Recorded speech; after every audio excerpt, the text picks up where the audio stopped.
The next thing I remember is waking up with a feeling as if I had had a frightful nightmare and seeing before me a terrible red glare crossed with thick black bars. I heard voices too, speaking with a hollow sound and as if muffled by a rush of wind or water. Agitation, uncertainty, and an all-predominating sense of terror confused my faculties. Ere long, I became aware that someone was handling me, lifting me up and supporting me in a sitting posture, and that more tenderly than I had ever been raised or upheld before. I rested my head against a pillow or an arm and felt easy. In 5 minutes more, the cloud of bewilderment dissolved. I knew quite well that I was in my own bed, and that the red glare was the nursery fire. It was night. A candle burnt on the table.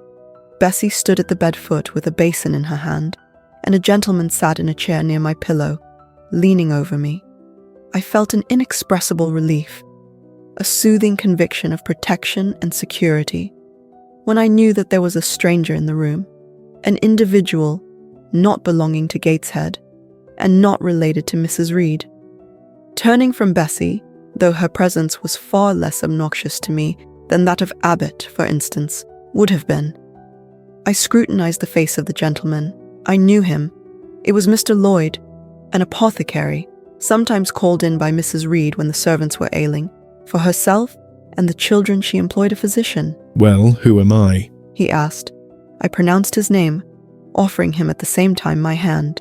He took it, smiling and saying, "We shall do very well by and by." Then he laid me down, and addressing Bessie, charged her to be very careful that I was not disturbed during the night. Having given some further directions, and intimated that he should call again the next day, he departed. To my grief, I felt so sheltered and befriended while he sat in the chair near my pillow, and as he closed the door after him, all the room darkened and my heart again sank. Inexpressible sadness weighed it down. "Do you feel as if you should sleep, miss?" asked Bessie, rather softly. Scarcely dared I answer her, for I feared the next sentence might be rough. "I will try." "Would you like to drink? Or could you eat anything?" "No, thank you, Bessie." "Then I think I shall go to bed, for it is past 12 o'clock, but you may call me if you want anything in the night." Wonderful civility, this. It emboldened me to ask a question. "Bessie, what is the matter with me? Am I ill?" "You fell sick, I suppose, in the Red Room with crying. You'll be better soon, no doubt." Bessie went into the housemaid's apartment, which was near. I heard her say, "Sarah, come and sleep with me in the nursery. I daren't for my life be alone with that poor child tonight. She might die. It's such a strange thing she should have that fit. I wonder if she saw anything. Mrs. was rather too hard." Sarah came back with her. They both went to bed. They were whispering together for half an hour before they fell asleep. I caught scraps of their conversation, from which I was able only too distinctly to infer the main subject discussed. "Something passed her, all dressed in white, and vanished. A great black dog behind him. 3 loud raps on the chamber door. A light in the churchyard just over his grave, etc. At last both slept. The fire and the candle went out. For me, the watches of that long night passed in ghastly wakefulness. Ear, eye, and mind were alike strained by dread, such dread as children only can feel. No severe or prolonged bodily illness followed this incident of the Red Room. It only gave my nerves a shock of which I feel the reverberation to this day.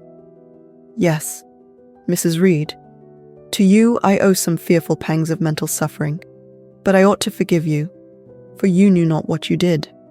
While rending my heartstrings, you thought you were only uprooting my bad propensities.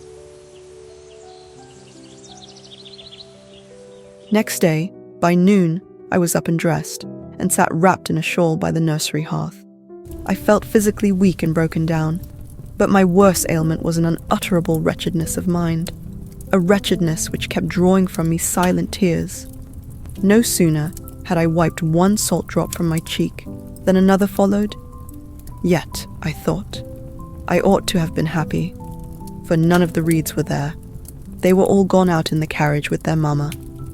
Abbot, too, was sewing in another room, and Bessie, as she moved hither and thither, putting away toys and arranging drawers, addressed to me every now and then a word of unwanted kindness. This state of things should have been to me a paradise of peace, accustomed as I was to a life of ceaseless reprimand and thankless fagging. But in fact, my racked nerves were now in such a state that no calm could soothe and no pleasure excite them agreeably. Bessie had been down into the kitchen, and she brought up with her a tart on a certain brightly painted china plate, whose bird of paradise, nestling in a wreath of convolvuli and rosebuds, had been wont to stir in me a most enthusiastic sense of admiration, and which plate I had often petitioned to be allowed to take in my hand in order to examine it more closely, but had always hitherto been deemed unworthy of such a privilege. This precious vessel was now placed on my knee, and I was cordially invited to eat the circlet of delicate pastry upon it. Vain favour, coming, like most other favours long deferred and often wished for, too late. I could not eat the tart, and the plumage of the bird, the tints of the flowers, seemed strangely faded. I put both plate and tart away. Bessie asked if I would have a book. The word book acted as a transient stimulus, and I begged her to fetch Gulliver's Travels from the library.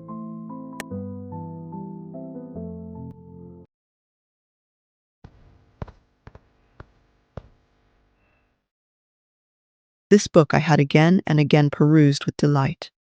I considered it a narrative of facts, and discovered in it a vein of interest deeper than what I found in fairy tales. For as to the elves, having sought them in vain among foxglove leaves and bells, under mushrooms and beneath the ground ivy mantling old wall nooks, I had at length made up my mind to the sad truth that they were all gone out of England to some savage country where the woods were wilder and thicker and the population more scant, whereas Lilliput and Brobdingnag being, in my creed, solid parts of the earth's surface, I doubted not that I might one day, by taking a long voyage, see with my own eyes the little fields, houses, and trees, the diminutive people, the tiny cows, sheep, and birds of the one realm, and the cornfields forest high, the mighty mastiffs, the monster cats, the tower-like men and women of the other. Yet when this cherished volume was now placed in my hand, when I turned over its leaves, and sought in its marvellous pictures the charm I had, till now, never failed to find, all was eerie and dreary. The giants were gaunt goblins, the pygmies malevolent and fearful imps, Gulliver, a most desolate wanderer, in most dread and dangerous regions. I closed the book, which I dared no longer peruse, and put it on the table, beside the untasted tart. Bessie had now finished dusting and tidying the room, and having washed her hands, she opened a certain little drawer, full of splendid shreds of silk and satin, and began making a new bonnet for Georgiana's doll. Meantime she sang. Her song was, In the days when we were gypsy a long time ago. I had often heard the song before, and always with lively delight, for Bessie had a sweet voice. At least I thought so. But now, though her voice was still sweet, I found in its melody an indescribable sadness. Sometimes, preoccupied with her work, she sang the refrain very low, very lingeringly. A long time ago came out like the saddest cadence of a funeral hymn. She passed into another ballad, this time a really doleful one.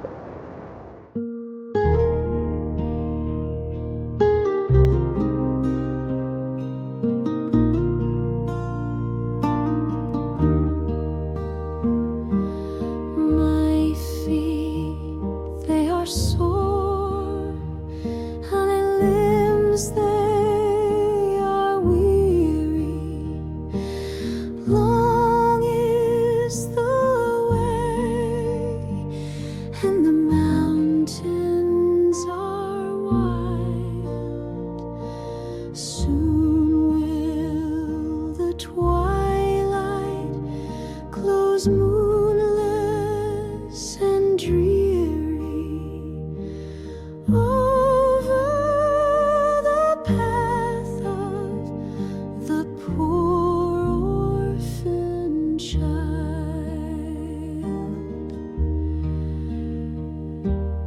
Why did they send me so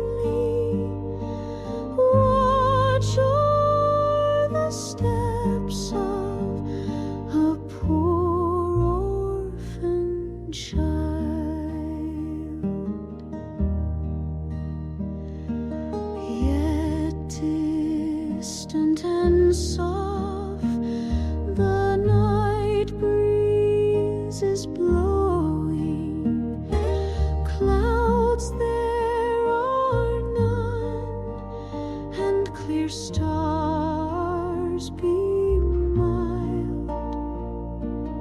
God in his mercy protection is showing, comfort and hope to the poor orphan child.